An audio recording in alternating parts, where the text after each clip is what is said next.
হইল। আর ছেলেদেরকে একটা লেখা বিলি করা হবে একটু পরে, সেই বইটার নাম হচ্ছে আমারই লেখা রিসেন্টলি, যে আমার এক ছাত্রীর সঙ্গে আমেরিকাতে আমাদের করসপন্ডেন্স, সেটা সে হচ্ছে পিএইচডি নাও ইন অ্যানথ্রোপোলজি, খুবই ডিফিকাল্ট সাবজেক্টের পিএইচডি সে।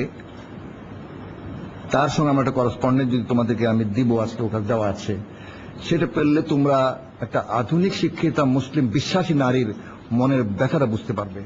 এবং এটা বোঝা দরকার, একটা বিশ্বাসী, গভীর বিশ্বাসী, শিক্ষিতা মুসলিম নারীর মনের ব্যথাটা বোঝা দরকার। কারণ ব্যথা না বুঝলে তুমি তো ট্রিটমেন্ট করতে পারবে না।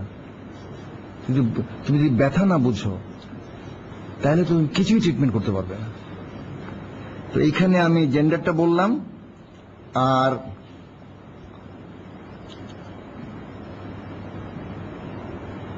এডুকেশনটা একটা মেজর প্রবলেম, এটা আমি শেষ করে দিয়ে কথা বলে এডুকেশন শুধু এইটুকু বলবো যে বিশ্বের এডুকেশন আগে মরাল এডুকেশন আর প্রফেশনাল এডুকেশন এক ছিল। রেনেসার পরে সেটা আলাদা হয়ে যায়। রেনেসার পরেই প্রফেশনাল এডুকেশন আর মরাল এডুকেশন একদম আলাদা হয়ে যায়, নাই একেবারে। শুধুমাত্র তোমার অঙ্ক কষা, ইঞ্জিনিয়ার হবে তো খালি ইঞ্জিনিয়ারিং শেখা, ডাক্তার হবে তো শুধু ডাক্তারি শেখা।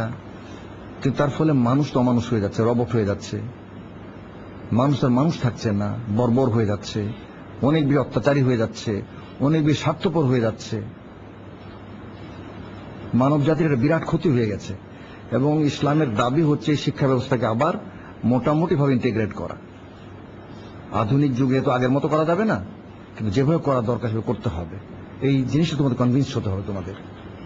এবং মালয়েশিয়ান ইসলামিক ইউনিভার্সিটি তারা একটা কম্বাইন করার চেষ্টা করছে, সেটা তারা একটা মডেল হওয়ার চেষ্টা করছে। ইসলামাবাদ ইউনিভার্সিটি ইসলামিক ইউনিভার্সিটির চেষ্টা করছে, চিটাগাংয়ের ইসলামিক ইউনিভার্সিটি কিছুটা চেষ্টা করছে। এই মডেলটাকে আমাদের এক্সপেরিমেন্ট যদি সাকসেসফুল হয় তাহলে এটাকে আমাদের রেপ্লিকেট করতে হবে। এটা আমি এডুকেশন নিয়ে লম্বা কিছু বললাম না, কিন্তু এডুকেশন ইজ ভেরি কি, কোন সন্দেহ নাই এটা কি। এইখানে আমার বক্তব্য। তাহলে শেষ করি, তোমাদের প্রশ্ন থাকলে করা শুরু করো।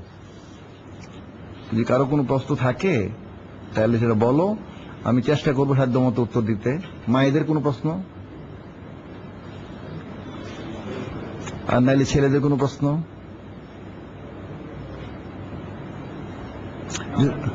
হ্যাঁ, তোমারই প্রশ্ন তো বলো, তুমি বলো। হ্যাঁ,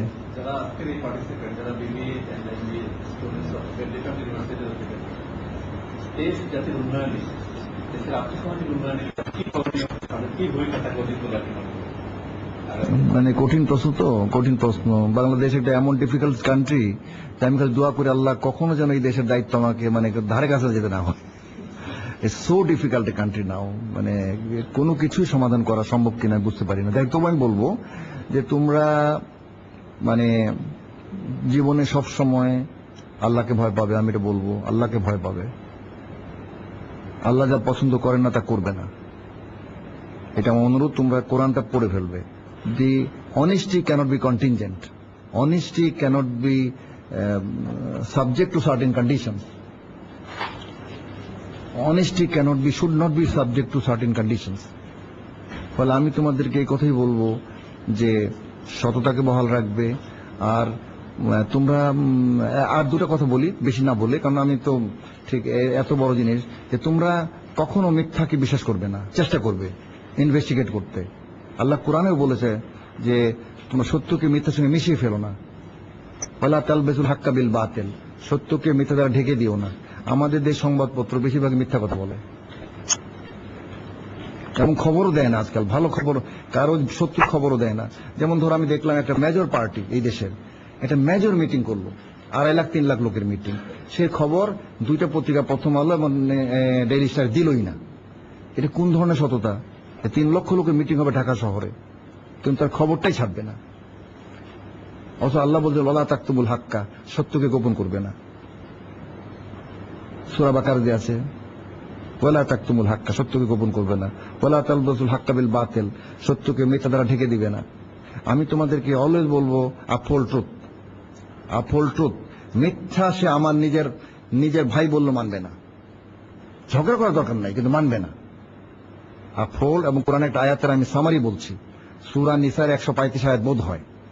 তাতে আল্লাহ তাআলা বলছেন যে হে ইমানদারেরা বা হে মানুষেরা, তোমরা সত্যের জন্য সাক্ষী হও,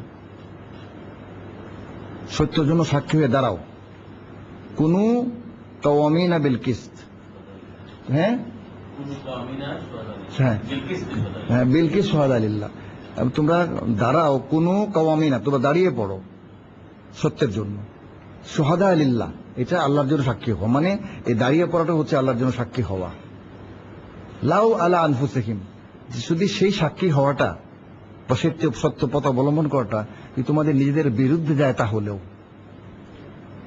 ওয়ালাকরাবিন, এবং তোমার নিকটবর্তী লোকদের বিরুদ্ধে তাহলেও, ধনীদের বিরুদ্ধে গেলেও, সে ফকির হোক ধনী হোক, সত্যের জন্য দাও। এই যে বিষয়টা, এই জিনিসটা তোমাদের গ্রহণ করতে হবে। তাহলে আমি আবার সামারি করে বলি যে তোমরা নিজে অনেস্টিকে কম্প্রোমাইজ করবে না, কিন্তু অনেস্টি জাহির করার দরকার নাই, প্রচার করার দরকার নাই আমি খুব অনেস্ট, এটা আবার আরেক রোগ, সেটা একদম ঠিক হবে না। কিন্তু তোমাদেরকে আপরাইট থাকতে হবে, অনেস্ট থাকতে হবে, অনেস্ট নিয়ে কম্প্রোমাইজ করা যাবে না, এটা কন্টিনজেন্ট করা যাবে না, শর্তাধীন করা যাবে না, ইট ইজ আনকন্ডিশনালি অনেস্ট থাকতে হবে। এবং এই নীতিটা জুলুম করব না, এটা তোমাকে সবকিছু বাঁচাই দেবে। আমি ইনসাফ করব, তাহলে ঘুষও খাওয়া যাবে না, ঘুষ তো একটা জুলুম হবে। আমি আশা করি আমার কথাগুলো তোমরা সিরিয়াসলি বিবেচনা করবে ইনশাআল্লাহ। তো আর তোমাদের তো প্রশ্ন নাই বোধহয়, আমি এখানে আমার বক্তব্য শেষ করলাম। আসসালামু আলাইকুম ওয়া রাহমাতুল্লাহি ওয়া বারাকাতুহু।